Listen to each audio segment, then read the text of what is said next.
to bring you exciting speakers each and every week. At this point, I would like all of you to please mute yourselves and focus on my screen. Hold on.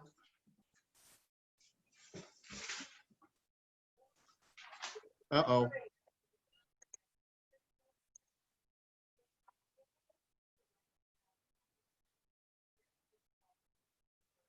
Hold on, everybody.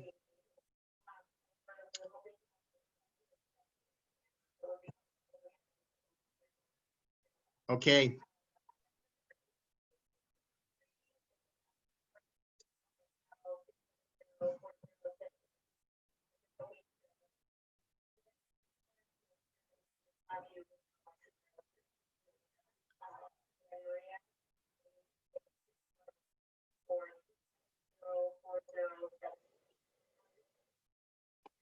If you will all repeat after me, I pledge allegiance to the flag of the United States of America and to the republic for which it stands, one nation, under God, indivisible, with liberty and justice for all.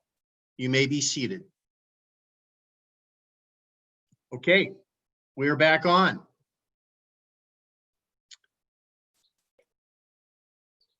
At this time, I would like to introduce our Toastmaster for this evening.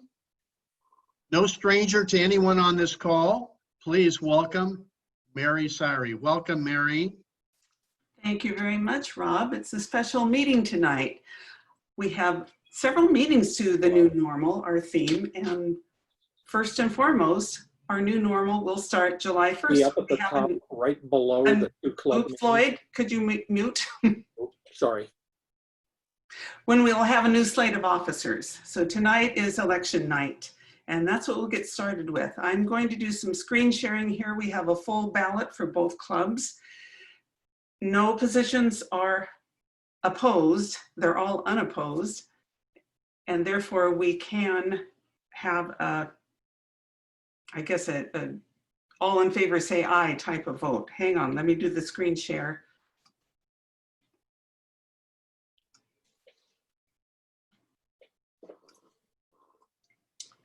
So here's the ballot. I'm not sure what you were seeing, but it should be electric toasters on top, Cascade Speakeasy below, and 2 tables. Yes. Okay, so you can see electric toasters. Ian Adams, President, Kelly Cordell, VP Education. James Reynolds will be VP Membership. Kelly has also agreed to be VP Public Relations. I will be Secretary, Ron Slaybaugh, Treasurer, and Matthew Parsons, Sergeant at Arms. Let's have the election for electric toasters at this time. And I will just call for all in favor of the ballot as it stands. Let's see, raise your hand. Okay. All opposed? So Steve doesn't count. Now I can't see everyone, so this is a little strange, but can anyone else see it and let me know that this was unanimous? Okay, electric toasters, raise your hands one more time if you agree. Okay, I've checked them all. It's okay. Then bang, we accept the ballot as opposed. Thank you very much. Cascade Speakeasy has a full ballot. President, Jackie Graybill. Vice President Education, Lloyd Smith. Membership, Steve Schwind. VP Public Relations, Joyce Matheson. Secretary, Mary Syrie. Treasurer, Eric Stepper. And Sergeant at Arms, Rob Tidd. All in favor of the ballot as it stands, raise your hand. And Vicki, I think you can see everyone. Joe Blazinski here. Sorry, I can't get video, but I approve of the ballot. Okay. Okay. Opposed? Raise your hand. And I assume it is unanimously passed, Vicki? No opposed. Okay, thank you. Congratulations for everyone. Thank you for stepping forward to agree to be club officers. I will stop the share and I'm looking forward to another thrilling and exciting year. And before we go further, June 27th is club officer training. So put that on your calendars. Either president or secretary, the current president, the current secretary must put the slate of officers on the Toastmasters International site. Right. So Rob or Ian, Vicky, or, oh, Derek Long is moved. So Actually, every officer has access to that and can do it. I'm Okay. just going by the book. Yeah, well, I read that's up who's on it. technically supposed to do it. But what I was thinking is we have some people who are no longer around. And so, Yeah. you know, Okay. Well, I'll be checking. I'm still your area director. I will be checking to make sure that these get updated so they count towards your goals next year. I will do it for the Speakeasy. Who's going to do it for the Toasters? Got to be one of the officers. Ian races Okay, here. good. So, Mary, do you want to provide that list to both clubs so that they know the names and positions? Yes, I will do that. Yeah. I'll do that. Great. Thank you very much. Now we'll start with our regular meeting. We've got that over. And a week ago, when I got or 5 days ago, I got the agenda, I thought a new normal. Well, we can talk about things like social distancing or shopping or education or going to restaurants, businesses. There's many aspects to the new normal. And now today, I'm thinking it's much more dire than that. Now we have riots, looting, the Central Park incident, the George Floyd incident, and it's much more serious these days. I almost longed for last week when all we had to worry about was a pandemic. Now it's social upheaval. And it makes my heart heavy. I've had some friends on Facebook who are supporting vigilantism, which really upsets me a great deal, of heavily armed neighbors protecting their downtown areas. But I consider Toastmasters a respite in my week. I very much enjoy coming to visit people, see all of you online, and have a good time. So I don't want to linger too long on this. And I would like very much to introduce my general evaluator for tonight's meeting, and that would be Matthew Parsons. Matthew, thank you, and tell us what you're going to do tonight. Good evening, everyone. I'm the general evaluator tonight, and I suppose you'll get a fresh perspective from me. I have not been a part of these online meetings, so this will be interesting. I have a team of people to help evaluate.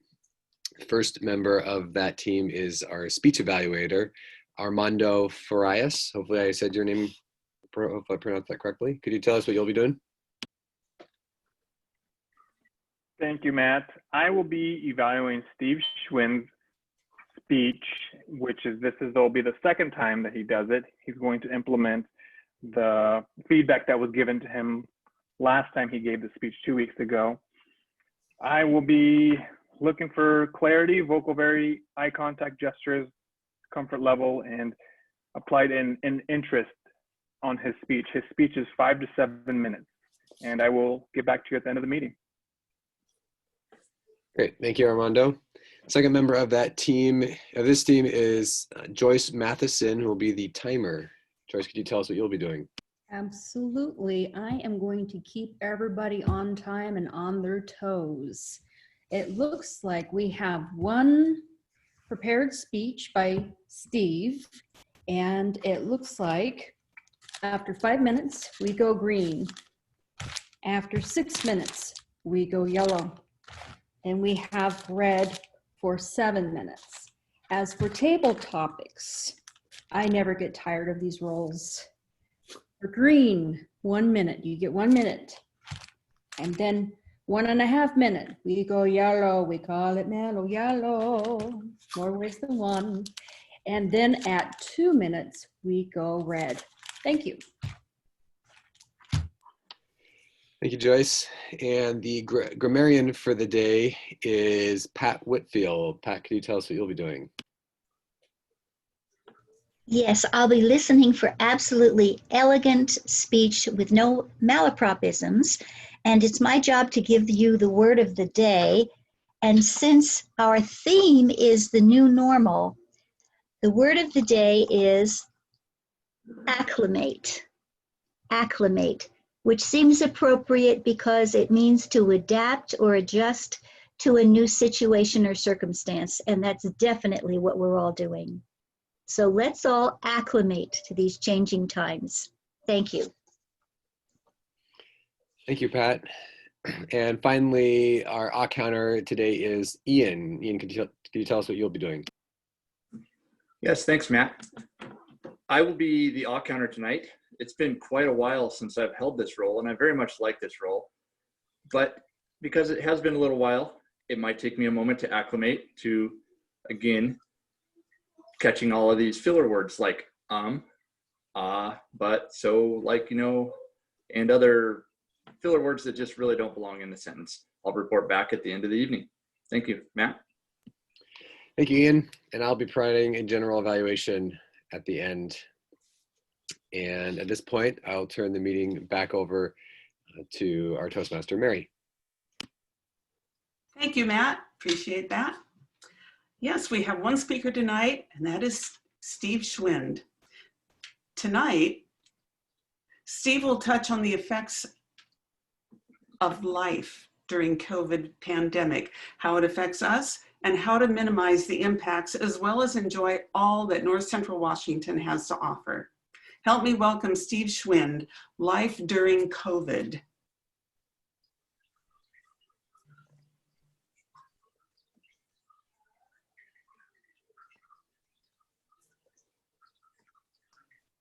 You're muted, Steve.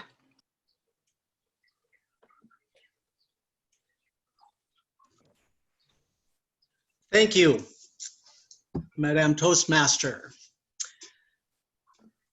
Tonight, I want to talk briefly about the wonderful aspects of the Wenatchee Valley and the effects of the COVID virus.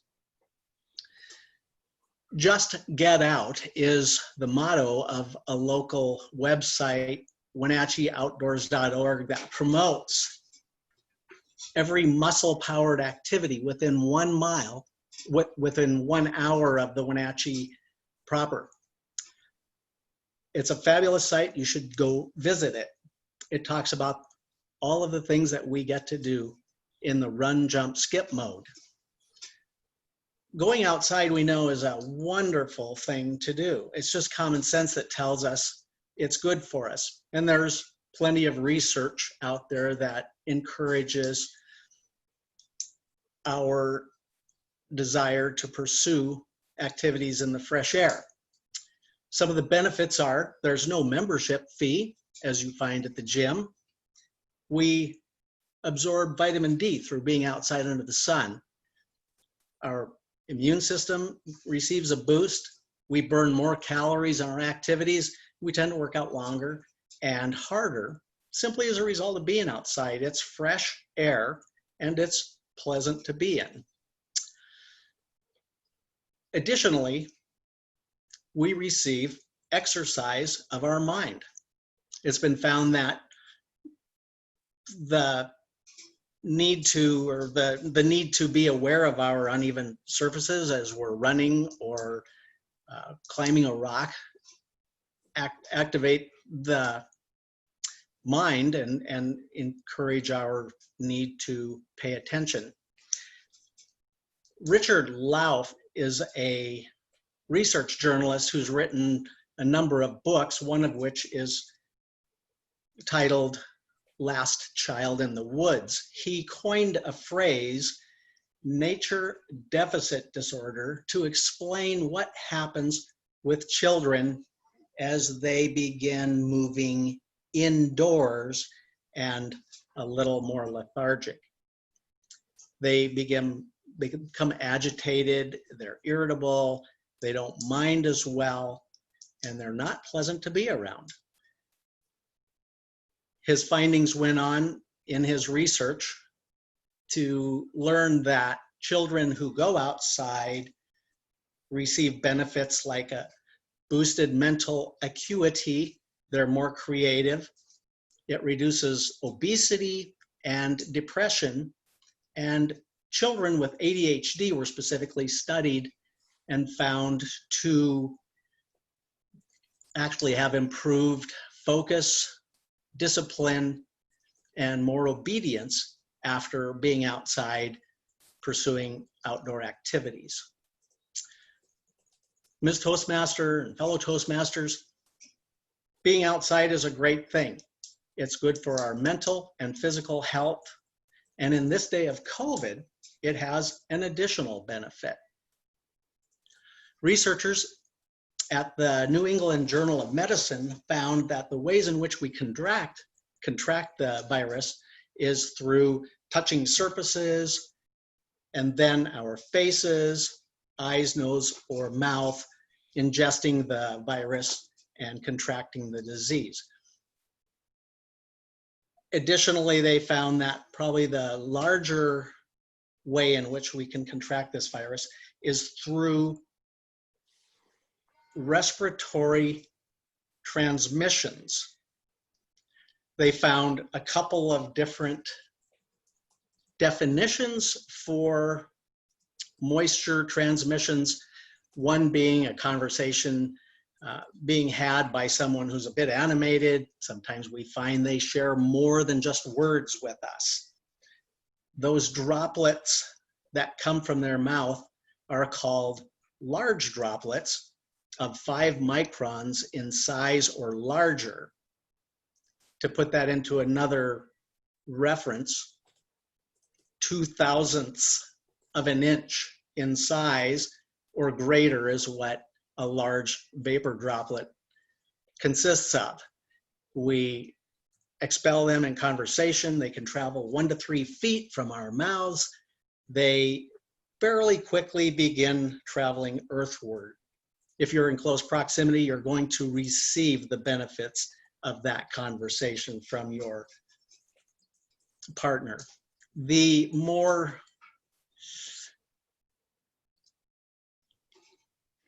contagious aspect of that, if that's the right word to use, is biovapor, which results simply from breathing. The larger culprits as far as distribution of the virus is in the form of vapor expelled through coughing or sneezing. Those droplets are 5 microns or smaller, and they result in a transmission of as much as 10 feet or even as far as 30 feet into a room, and they remain aloft for up to as much as 3 hours. It increases our exposure opportunities and the likelihood of contracting the virus.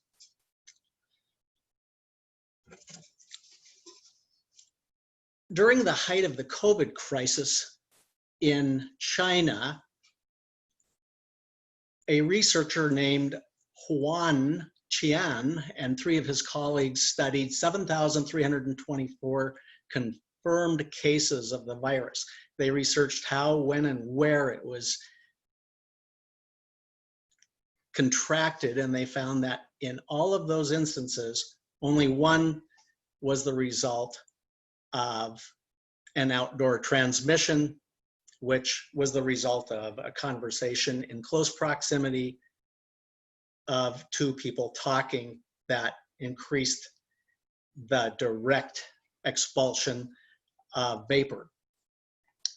2 or 3 or 4 droplets of COVID virus are benign in most part, that our immune systems are capable of handling that, beating it back. However, when you get into the hundreds or thousands of viral nasties, you're inclined to end up with a bad cough and a high temperature and a couple of weeks of unpleasantry. The beauty of being outside is that even in a light breeze, you're going to find that quickly the particles of vapor are quickly dispersed and reducing the likelihood of your potential contagions. The beauty of being outside then, of course, is that you're, one, going to reduce your chances of obtaining the virus, and you're gonna find good health. So as you consider the Wenatchee Valley, think about the mountain biking activities, opportunities, trail running, river rafting. If all of that sounds a little too adventurous for you, consider heading down to the Wenatchee Riverfront Trail for a brisk walk. Fresh air and a breeze keeps you safe and healthy. Madame Toastmaster. Thank you very much, Steve. Good advice. Timer, please give us 1 minute so that people can write a written evaluation for Steve. Do that in the chat area on your side screen and just send it to Steve. There's good advice in there for acclimating us to a new normal and doing things no longer inside or in restaurants or in crowds of people. Thank you.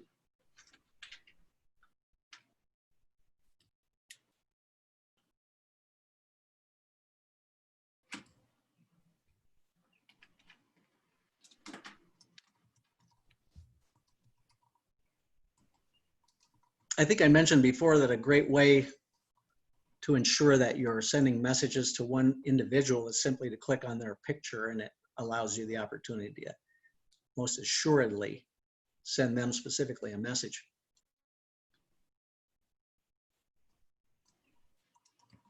One minute's up. Okay, please wrap up your comments and send them off as I'm doing right now. Okay.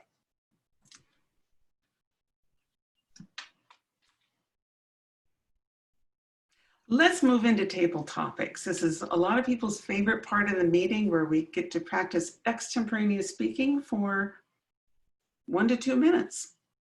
And tonight our table topic master is Christina Stepper. Christina, what do you have for us?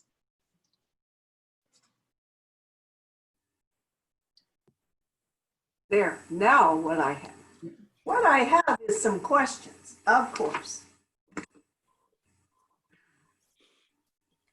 The new normal. As we think about a new normal, it's important to first consider our old normal. What things are we willing to work toward preserving, and what things are we okay with releasing? With those thoughts in mind, here we go. First question, what concerns you most about the possibility of having to acclimate to a new normal? Rob. Thank you, Madam Table Topics Master. The new normal makes me feel abnormal. Today, for instance, 3 things happened. 1, I went to the bank. Normally when I go to the bank, I walk into the branch so that I can have a face-to-face with the tellers at the bank who I've gotten to know on a first-name basis. I can't do that anymore. So today, I had to get in line for the drive-up window, and there were 8 cars deep in front of me. So today, no banking happened. To me, that is not normal, and I don't like it.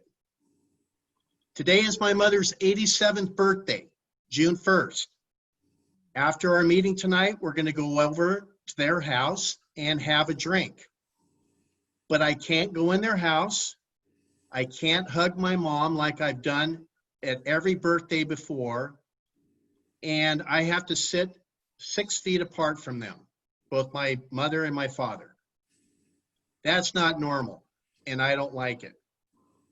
The other thing that I don't like is that it used to be that I would get maybe 1 out of 10 people who would give me a fearful look, or they'd give me a stern look. Now that's the new normal. I get that more often than not, and I don't like it. The new normal makes me feel abnormal, and I will never acclimate. Madam Table Topic Master. Thank you, Rob. It's good to know where you stand on that issue.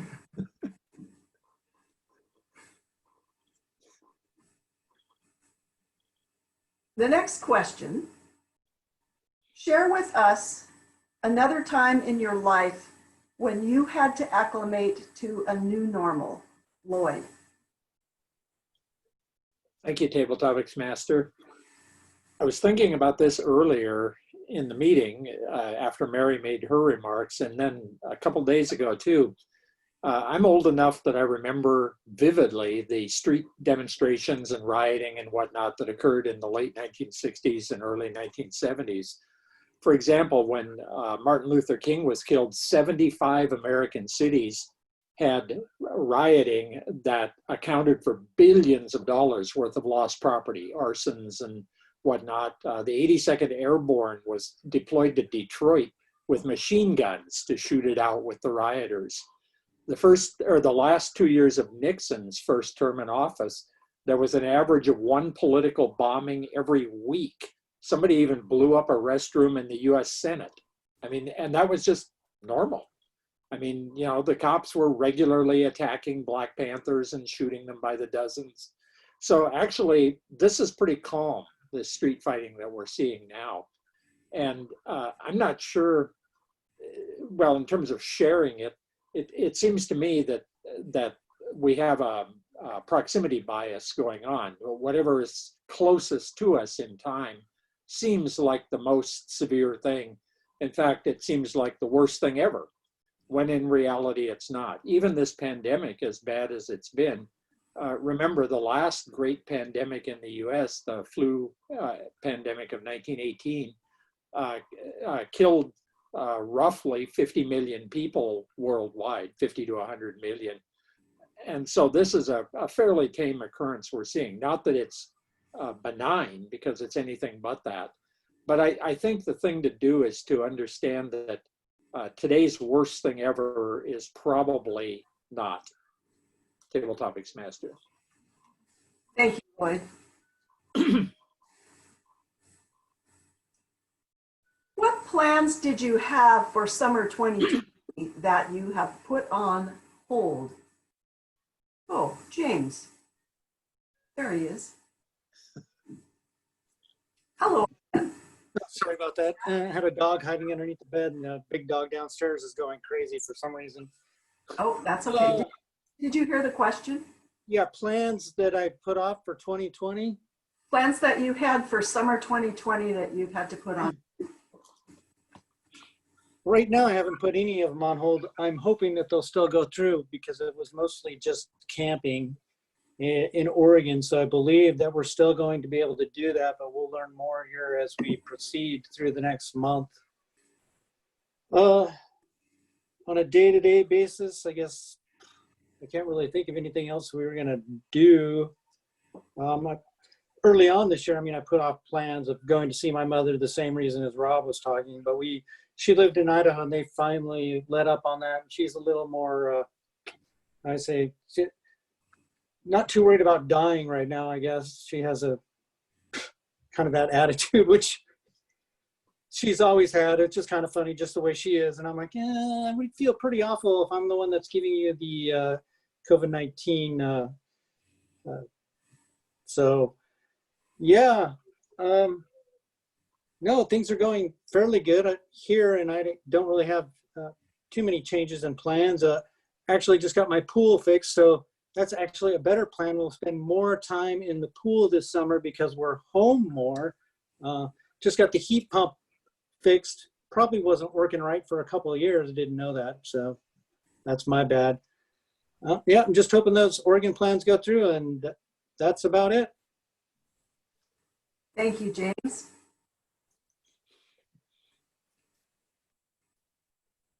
Contrast a normal pre-COVID day with a normal day now. Vicki?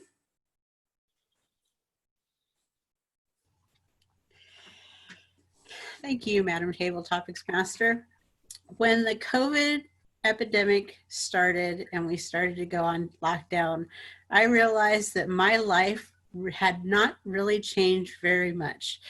And so my comparison is not really any different from then and now. But I did realize that there's some things that I want to change once we get back to our new normal. And that is more connection with people. I do know that I cannot go and have coffee with my friends and just talk to them.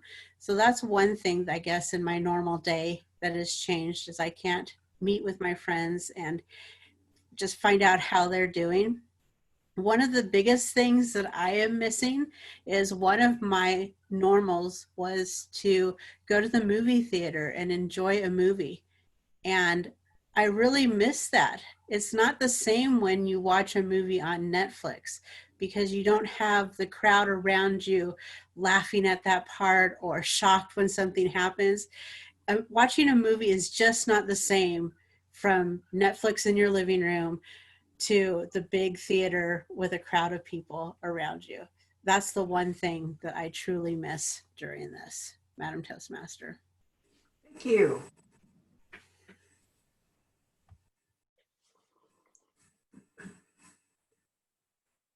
Next question. What changes have you made that you plan to continue post-COVID? Jackie? Knew that was going to be mine. Thank you, Madam Toastmaster. I feel like the only thing that can be certain in life is change, and my life has changed so much at various times. And the funny thing about the lockdown is being at home all the time has made me more cognizant of some rituals in my life that I had been like, no, rituals are bad. I'm going to do whatever I want, particularly in the sleep area. I had considered myself a night owl for a long time, and I've come to the realization that it's not being a night owl as much as it is this feeling of angst if I haven't completed something during the day. If I haven't completed something or done something creative. And I've also realized through this time that with the news and Twitter, sometimes I just need to cut it off. And I can go down the Twitter rabbit hole and I'm thinking about things at night. And so I have started implementing different things like guided meditations and baths with Epsom salts and essential oils and different things that I wouldn't have thought about before. And I'm discovering that I actually enjoy going to bed sooner, which has been a revelation to me. So that is something I would like to take forward into the new normal when I start going out to do things with people on a normal basis. Thank you, Madam Toastmaster. Thank you, Jackie. Well said. It's interesting how much more time we have for Toastmasters when we're not handing, table topics, but we're not handing off the front of the room. This is fun. Who should have authority to define a new normal? The individual, the city, the county, the state, the federal government, who? What's your opinion on that, Ron?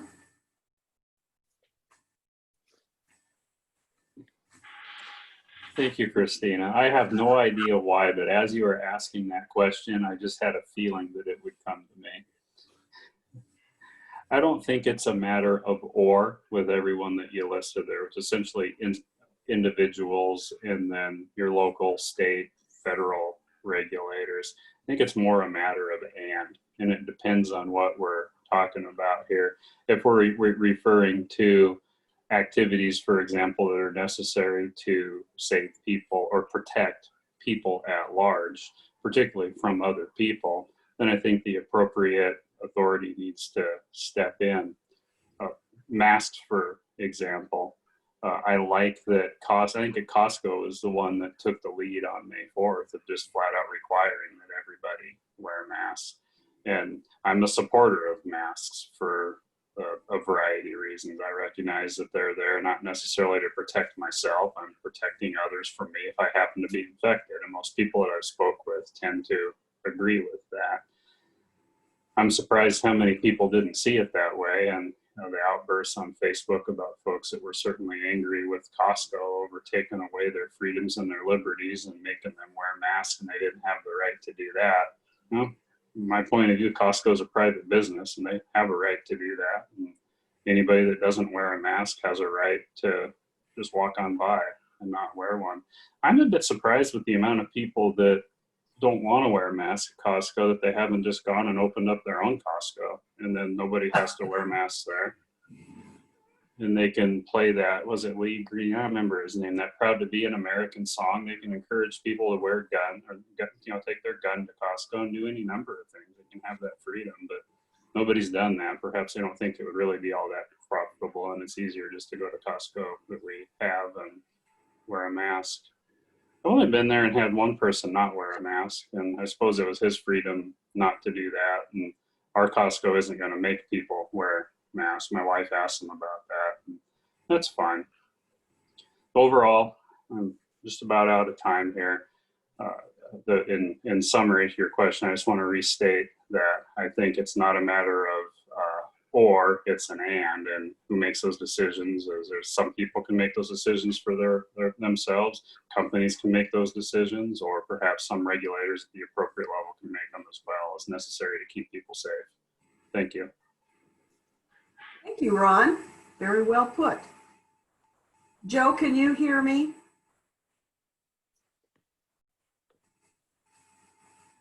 Joe's not on anymore. Oh, okay. We'll move along. What cultural shifts have you seen or heard about would like to see acclimated into a new normal? Eric?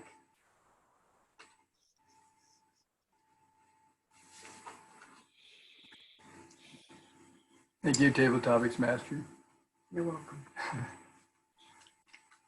I think that it is quite interesting to see how everybody is handling this. Number one, the experts and the introverts.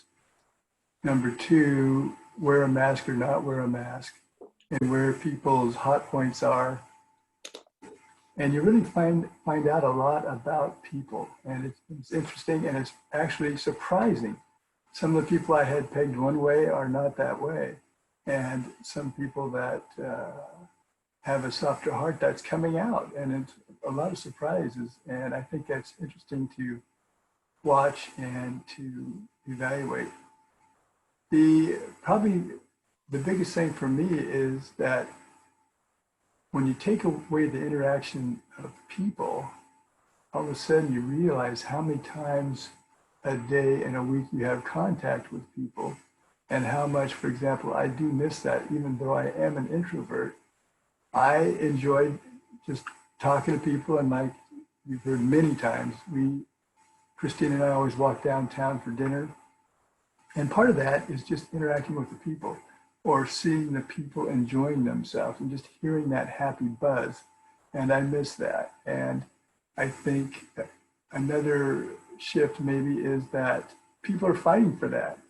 Our son and daughter-in-law organized a driveway get together with chairs, social distancing, and that was fun. And we really, really enjoyed each other and really spent more time than we usually would. My mother now Zooms. She lives on the Oregon coast, and we spend a good amount of time with her, 20, 30 minutes, where before it might be a 10-minute, 12-minute phone call. So those kinds of things are positives and a little bit of a cultural shift.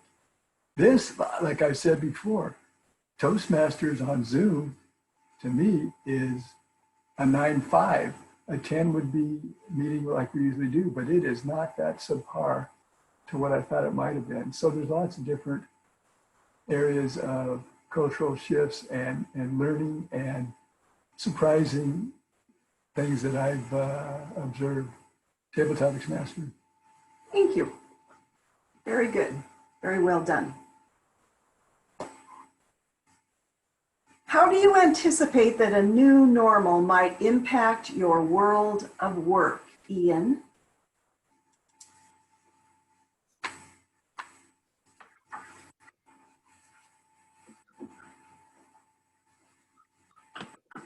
A few different ways that I can think of off the top of my head. A new normal will impact my work. I suspect that masks are going to be a very common feature that we'll have to get used to oftentimes wearing or being in contact with folks who are wearing them. I think that we are going to have some changes in how security might be conducted. One of the things that I kept thinking about when I wore a mask into Costco a week or so ago was that on my way in there, I was wearing sunglasses and I was wearing a hat, probably the same combination. And then I had a mask from here down. And I wondered who can even see or who can even recognize me for who I am. Maybe I'm some angry amphita, I think I have that acronym right, possibly, protester that just wants to come in and cause havoc. Nobody's going to know without some changes in how security is conducted. And I know at Chelan PUD we have a pretty robust security system and security group. And I would suspect that going forward, we're going to see some pretty significant changes with how visitors are introduced into the facility. I'm responsible for a large number of contractors that I have badges for. I'm essentially their sponsor. And I expect that there'll be some changes that I'm going to have to deal with here in the very near future. Thank you, Madam Topics Master. Thank you, Ian. Well done. We have time for one more. If all restrictions were lifted tomorrow morning, what would you do first, Pat?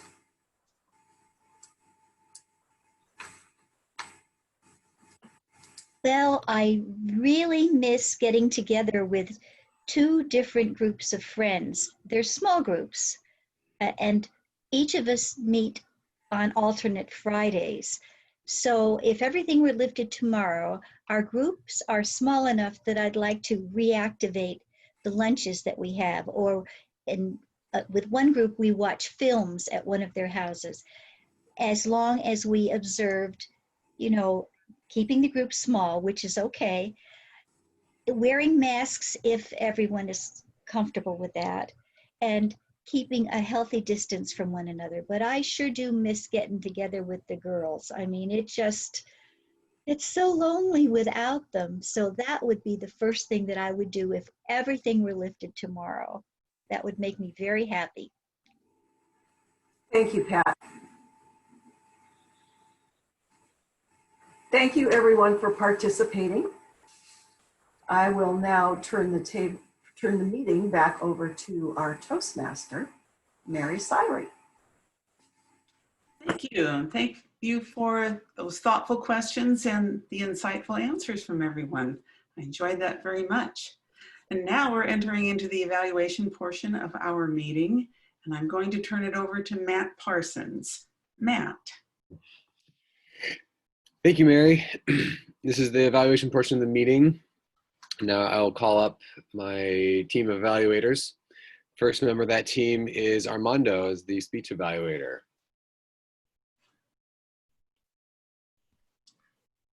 Thank you, Matt. Steve, you did an amazing job. You did an amazing job last time with your speech, and this time you took what we talked about last time and you implemented it this round, which greatly increased just the fluidness of your speech. There wasn't much pausing, and when you did pause, you took that pause, gathered your thoughts, and you jumped right back onto your speech itself. You did an amazing job using your hand gestures. When you talked about children moving indoors, we could see your hands moving around or touching your faces and touching surfaces. We could see all of that, which you did a great job. All the information you gathered as far as why the outdoors is beneficial for children and how the vitamin D, and there's no membership for this, and it's fresh air, was great. As far as things to work on, honestly, this is just me being really picky. And it would be, the only thing would be to add is maybe taking a step back to see those hand gestures. I could see them on your screen. You were using them. If we were in person, that wouldn't be something to work on. Like I said, this is just me being extra picky because quite honestly, I couldn't find anything that would really be a huge item to fix to make your speech any better. It was great. It flowed very well. Your variety was great. You smiled as well. And I believe that you provided great information for all of us to listen to. Thank you.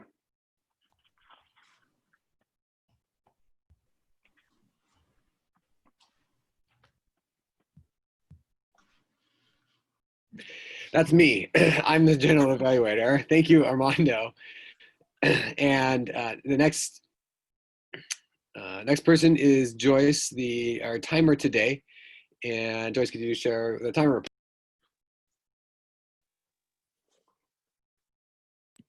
Joyce, you're still muted. And I never sounded so good. Sorry about that. Steve had a speech time requirement of 5 to 7 minutes. He was 8 minutes and 18 seconds, but all of it was very good in my humble opinion. And hang on. Let's go with table topics. Rob, you had 1 minute, 43 seconds. Lloyd, you had 1 minute, 56 seconds.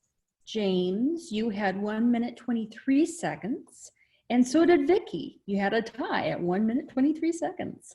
Jackie, 1 minute, 44 seconds. Ron, 2 minutes, 37 seconds. Eric, 2 minutes, 26 seconds. Ian, 1 minute, 49 seconds. And Pat, 53 seconds.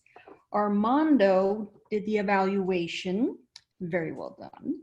He had a time of 1 minute, 37 seconds. And I just want to say one thing, acclimate. Sorry, I got my word in. Thank you. Thank you, Joyce. And Pat, could you give us the grammarian report?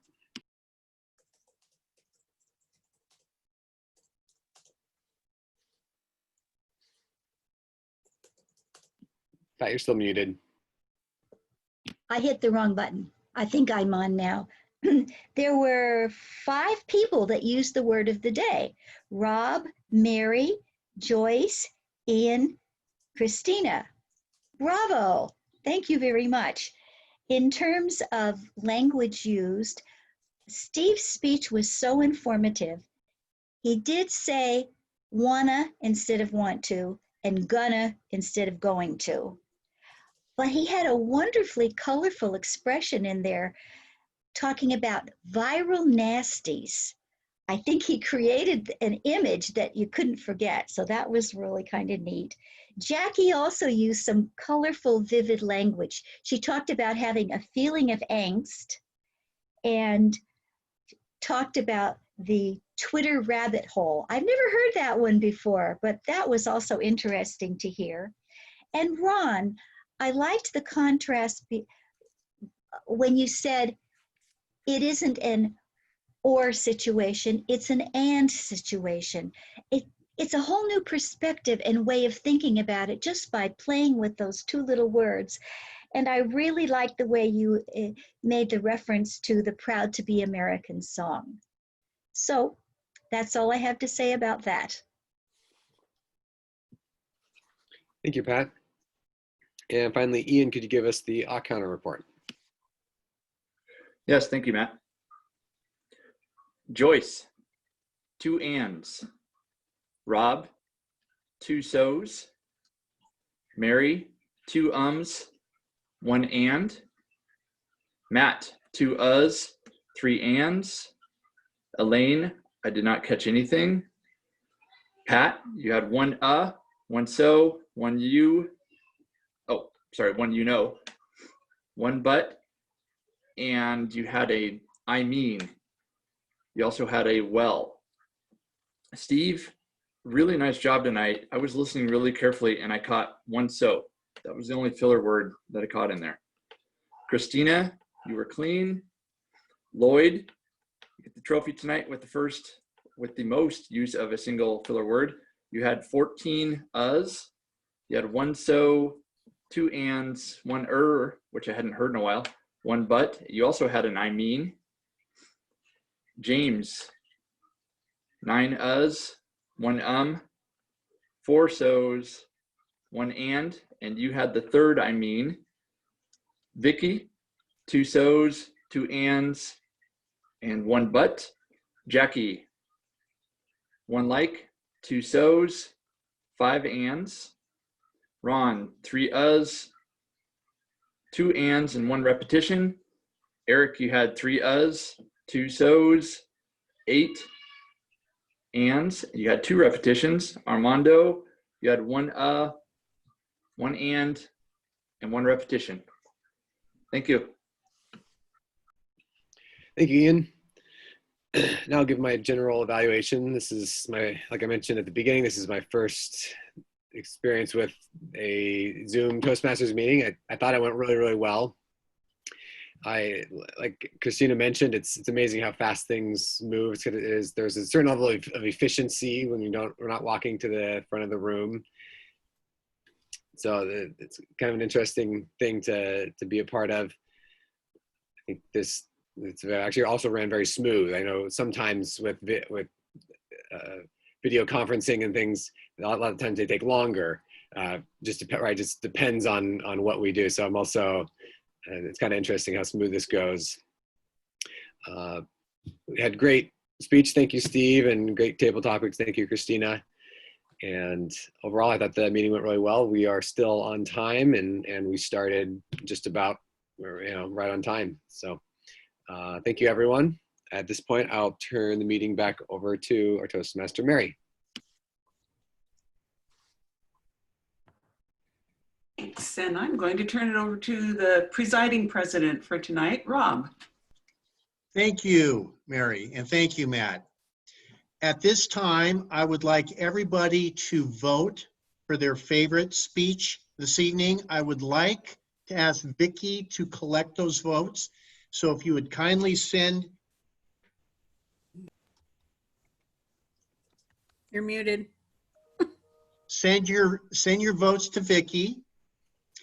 And while we're tabulating those votes, Lloyd, do you have any educational information that we'd like to share with the group? There are 2 things. One of them is, as Mary, I think it was Mary already mentioned, we have club officer training for the incoming officers on June 27. It's going to be entirely online, which is a first for District 9. Vicki, do you know when that's going to start roughly, that time frame? I know we're still a bit out. I believe that the time frame is 9 to 1. We're making it as quick and streamed as possible. Don't hold me on those times yet. The trio, we're actually having a retreat these next couple of days where we're going to fine tune everything. And since I'm a member of these clubs, you guys will be first to hear of what is going on. I also want to thank everybody for jumping on and adopting this platform of Zoom. It's a thing that people are really scared of and don't quite understand. We have a lot of clubs in our district that are still not participating in it. I really appreciate all of you participating and jumping on, because that is what we need to show strong solidarity as a Toastmasters. So thank you all. And I would like to get a picture so that our VP of PR people for both clubs can use that for promoting that. And also, Steve, we had a question of what website it was that you were talking about. So if you could put that in the chat for everybody to see so that we can see that, that would be great. And so I am going to tell you in 3, 2, 1, smile. All right. Thank you so much, everybody. Rob. Oh, Steve, Thank- yeah, you had a question? Yes, Steve, you have a question. No, I have a statement. WenatcheeOutdoors.org. Okay. Wenatchee Outdoors with an S.org. WenatcheeOutdoors.org. Okay. Or just get out. If you put either of those into your general search window, it will come up. Great. Thanks, Rob, Steve. Rob, the other thing I was going to mention was what Vicki just mentioned. Around the world, participation in Zoom for Toastmasters is not really that great. And it's for exactly the reason Vicki mentioned. A lot of people are apparently afraid of it. And then other people are resentful and they've just decided, by golly, they're not going to do it. Well, it's going to be a while, I think, until we can meet in person for lots of reasons. So the main one is that Toastmasters International has prohibited it for at least a while. But the other reason is our meeting areas are closed for both of our clubs and most other clubs too. So we're doing this pretty well. It'd be nice if we got more people, although I will mention that all but one current member of the Electric Toasters is online right now. That's a cool thing. Toasters Anyway. represent. Yes. So back to you, Rob. Well, thank you. And everybody laughs at me. Yes, Christina. If I could, Joyce, if I could get your cell phone number, I took a screenshot of the flag and the group beside it when we were doing the Pledge of Allegiance. So Yes. I will text that to you to add to the Facebook page. Great. Well, I was about to say that everyone laughs at me when I open up the meeting by saying that we're the only two clubs around the world that actually meet together. And I may not be far from the truth on that. Yeah. So without further ado, Vicki, do we have a winner this evening? Steve. Steve! Yay, Steve! Congratulations, Steve.